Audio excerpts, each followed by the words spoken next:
So today I want to do a little thought experiment, and that is to pose the following question.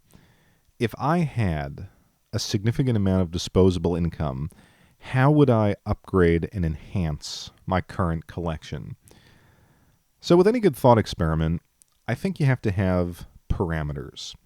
So here are some parameters I'm going to work with. I'm not going to say, oh, if I had billions of dollars, what would I do? Because then, yeah, theoretically I could buy any console and every game for every console. That's not fun. I'm going to set myself a limit of $100,000. So I think the $100,000 assumes that all of my financial priorities and responsibilities in life have been taken care of.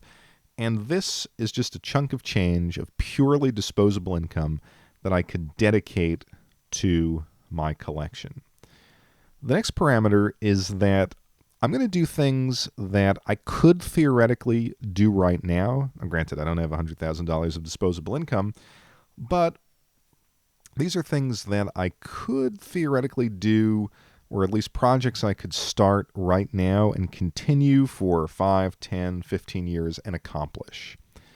And then the third parameter is that what I'm going to go after are enhancements to my game collection as it exists today. So I'm not so much going to pursue systems that I've either sold off or systems that I've never owned, but to kind of look at the themes and look at the kind of trajectory that I've charted in my collecting and continue on those paths so that, again, I'm enhancing the collection. I'm doing things that would make certain parts of my collection really impressive.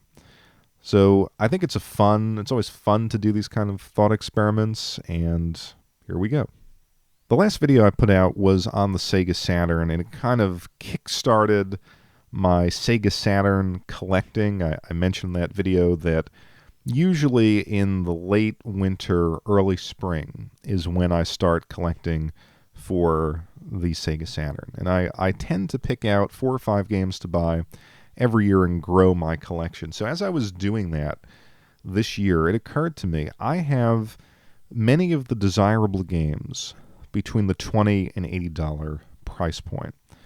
And in total, I have about 85 Saturn games, roughly. So what's left for me now are those top-tier games, those super expensive games. The Battle Garegas, the Albert Odysseys, things like that, Panzer Dragoon Saga.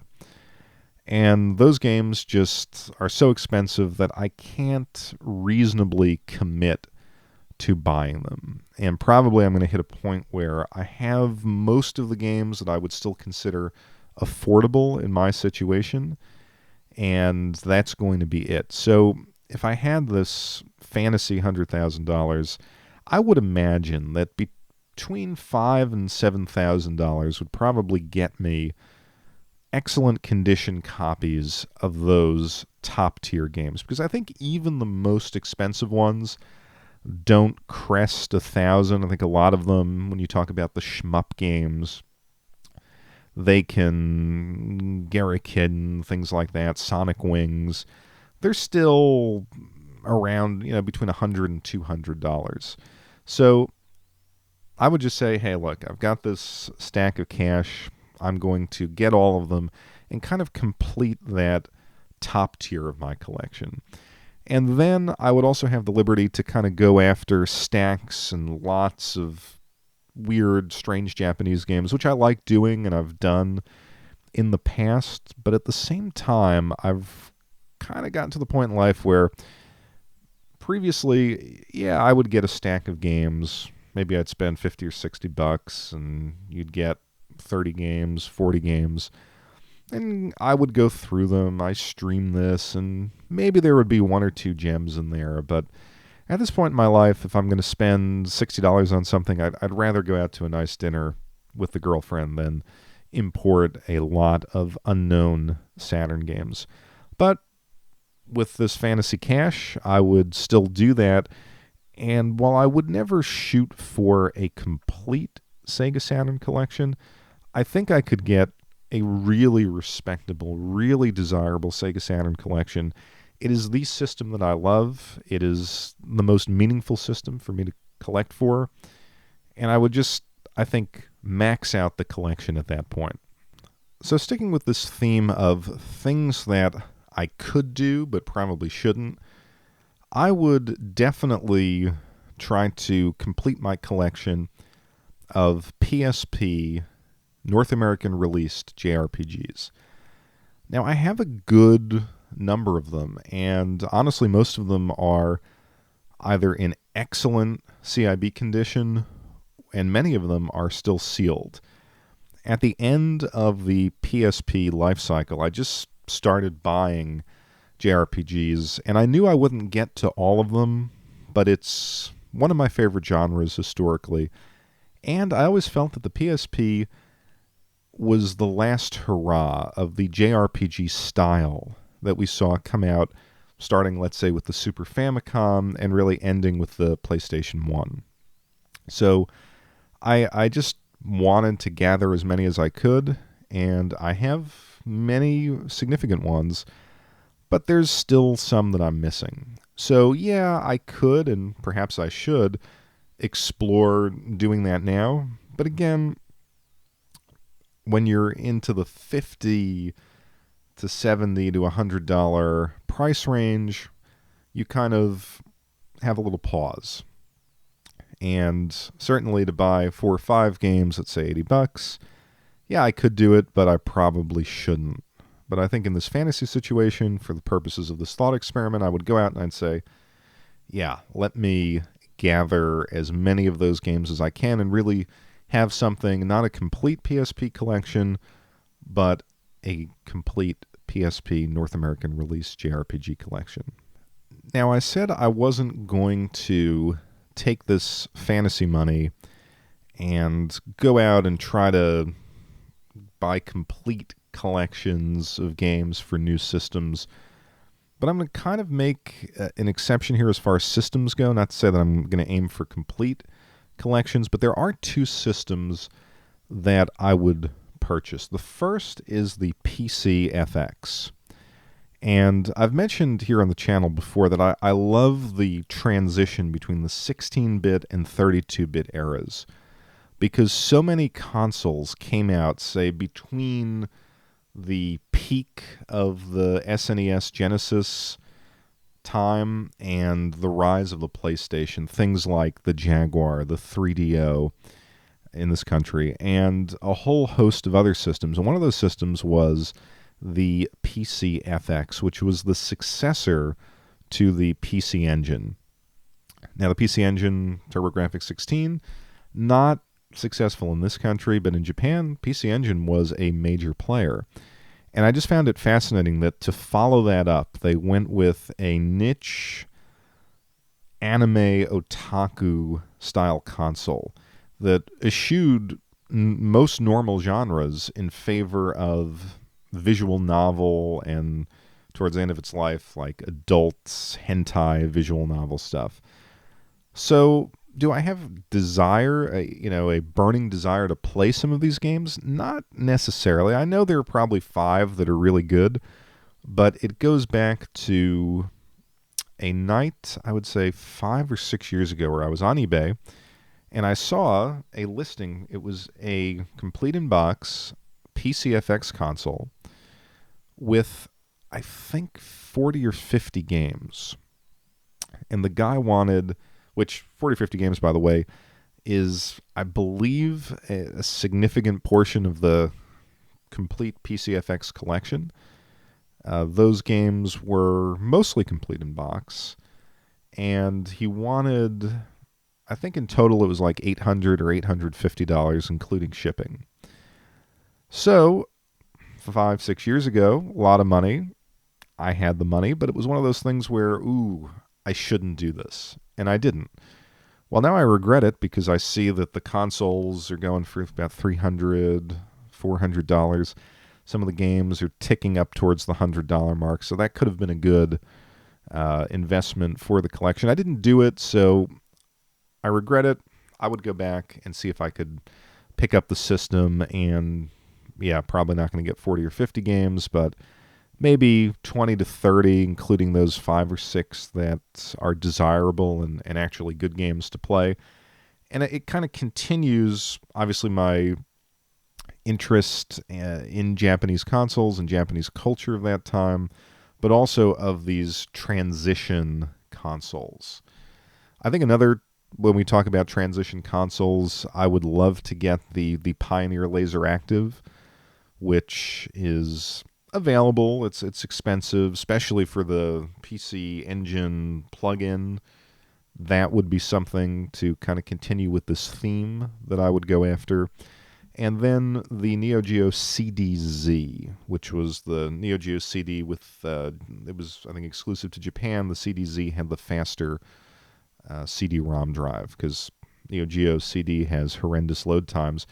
And again, it's a transitional console with a completely different concept, and that is the AES was a super expensive system. We have these amazing sprite-based games that I think, especially at that time, many of us only played in the arcade for a minute, 2 minutes, however long your game lasted. The ability to play them at home was so prohibitively expensive. So I think it was interesting to say, well, we're going to develop a CD-based console to kind of follow Panasonic and Sony and enter the new era, but the game content is going to be rooted in that sprite-based 16-bit design era. And I know that perhaps Neo Geo wasn't truly 16-bit, but it had those design cues. So because I love those systems in that time, I would definitely make an effort to collect those 3 and a select amount of games for the CD-Z and also for the PC FX. Obviously, with the Laser Active, I have Sega games, I have PC Engine TurboGrafx games, so I wouldn't really need to invest in the software for that one. So now for some bigger ticket items. This next fantasy move on my part is tied to what I just talked about, but it kind of moves beyond it, and that is I have a lot of Japanese games, Sega Saturn games, games for other consoles. Import gaming has been a big part of my collecting. Plus, I have other sort of Japanese-based interests, whether it's mahjong, whether it's, really going back to the earlier days. I'm a fan of Japanese pro wrestling. I have a large New Type magazine collection. But my Japanese is very, very limited to the extent that I know enough to navigate around an import game and play it in a sustained way, but I really can't appreciate them. So what I would do in this fantasy situation is I would actually take a trip to Japan for, let's say, 2-3 months and really dedicate myself to learning the language. Now, I would do all the other kind of game-related things, like go to the game stores in Akihabara, go to the arcades, things like that, but that wouldn't be the primary focus of my trip. It would be about language learning and just a general experience of the history and culture of Japan. And this is something that I've always wanted to do, and I kind of regret not doing because I have had significant chunks of time off. And I always entertain the idea of going over there, not for 2 or 3 months, but maybe for 3 or 4 weeks. And I never did it. And I never did it because I do travel for my current job to Europe. And I always find that being a bigger guy, I can endure the torture of a long-haul flight only for about 8 hours. So East Coast to Frankfurt to Paris, things like that. I'm not comfortable. I'm a little irritated, but it's doable. But I don't know if I could tolerate a 14, 15-hour flight from the East Coast of the United States to Tokyo. And I always put it on the back burner, and I probably shouldn't have because I was a lot younger then, and I was single, and it would have been easy to do that, and I never did it. So I think in a situation where I had this disposable income, I would fly business class. I'd get a nice hotel. I'd figure out some kind of language training school. I'm pretty good with learning foreign languages. I use foreign languages in my job, and I feel like with some significant study and just focus for that, again, 2 to 3 month period, and of course, interaction and using the language in the target culture, I could probably at least get enough that I could come back and start to enjoy parts of my collection that have been inaccessible to me. And then lastly, I would invest a significant amount of money in upgrading the physical space of my game room.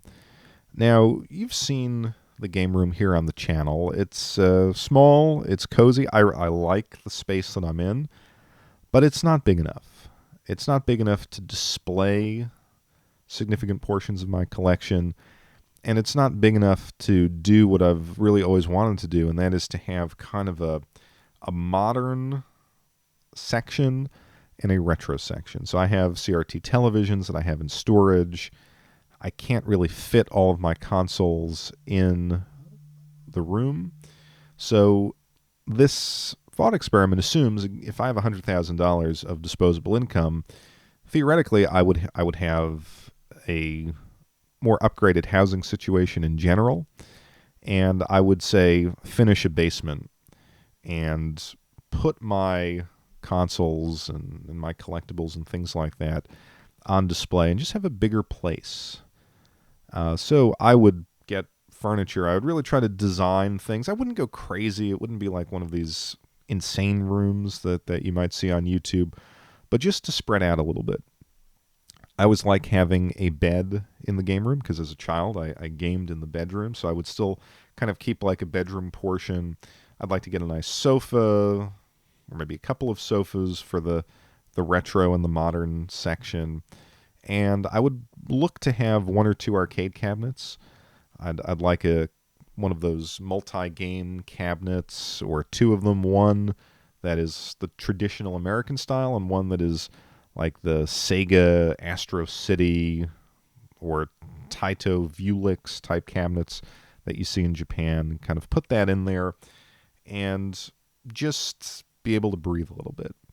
So I don't know if all of these fantasies equal or exceed $100,000, but if I had that kind of money, this is what I would do. This would be sort of the crowning achievement for me as a collector.